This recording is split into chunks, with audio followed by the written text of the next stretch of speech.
Now, with the United States' new series of sanctions on Iran and the Iranian regime's proxies, like terror group Hezbollah, it's looking more and more as though the Middle East is finally getting back on track for some badly needed stability. But in truth, a big question still looms over these latest actions, namely, do these sanctions even really have a chance at being effective? Well, here with the analysis is founder and executive director of the Israel Institute for Strategic Studies, Dr. Martin Sherman. Dr. Sherman, thank you as always for being with us. Good to be with you again. All right, so let's just get right to it. That's the big question. Let's start with that. Do these sanctions, how effective are these sanctions likely to be against Iran and Hezbollah and, in curtailing Iran's hegemonic actions in the Middle East? Well, I think the overarching assumption must be that there's going to be no consensual resolution of the Iranian problem and its support for its terrorist proxies like Hezbollah. There's going to be some kind of coercive action that will bring about an acceptable solution. Now, whether these sanctions will be effective or not depends on a number of things. But before we get into that, just let me say that we must remember that what brought the Iranians to the negotiating table in 2015 was the sanctions. Was they were suffering from the sanctions, and unfortunately, the Obama regime, with considerable duplicity, let them off the hook. They presented this false dilemma: either war or the agreement that they reached, which of course is not true at all. Had they continued with biting sanctions, I think they would have arrived at a far more amenable deal from the point of view of the West. So, I think the jury is still out as to whether these sanctions will be effective. I think it depends on a number of things. First of all, whether it can be sustained and how comprehensive the Trump administration can make it. And how sustainable it is, of course, depends on internal US politics. The question is, can Trump be re-elected? Because I don't think they're going to be spectacularly effective within the short run. Okay, well, before we get back to the sanctions themselves, do you think that that's maybe the policy that the United States is trying to enact at this point? Because here we have Pompeo saying we need to get back to a new deal with Iran. But they'll only get back to a new deal. But Iran has already vowed plenty of times that there's no way they're going to sign a new deal. Well, or is that maybe just rhetoric? I'm sure they mean it, but I'm not sure that they will be able to sustain that position.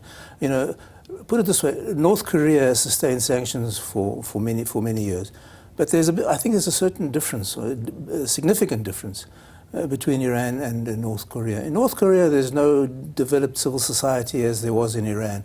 And so there's no real alternative regime that even if you were to bring down this regime, in North Korea you have to change. Grassroots movement in North Korea. You have to change the policy of the existing regime.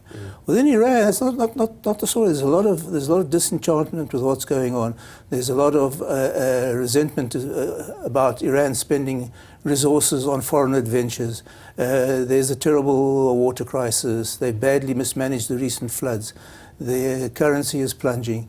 And so, and I think the situation in Iran is there may be a real prospect of regime change, which is the only real long-term solution to the Iranian problem. So what about the threat of a backfire? Because right now Iran is threatening, in response to the sanctions, to close the Straits of Hormuz, and really to fight back against Israel and the United States and the Middle East. I don't know what it means by fighting back against Israel. I mean, I don't think it has real inhibitions of fighting back against Israel. They've tried that in Syria with not spectacular success.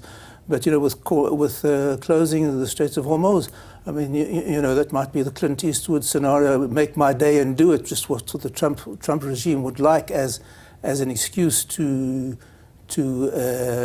utilize military force. I see.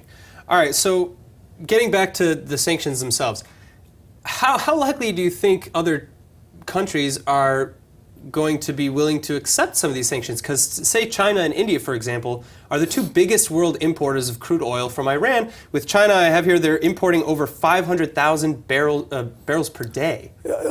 Look, I don't think it's going to be a silver bullet, but I certainly think it's going to pile on the pain for Iran. But they've already said that they're going to ignore the sanctions. So how much is that really going to work? They can say they can ignore the sanctions, but they can't ignore the demonstrations in the marketplace. They can't ignore what it's doing to the average man in the street. So of course the Iranians are going to issue macho, tough rhetoric, but as we said before, that's what brought them to the negotiation table before.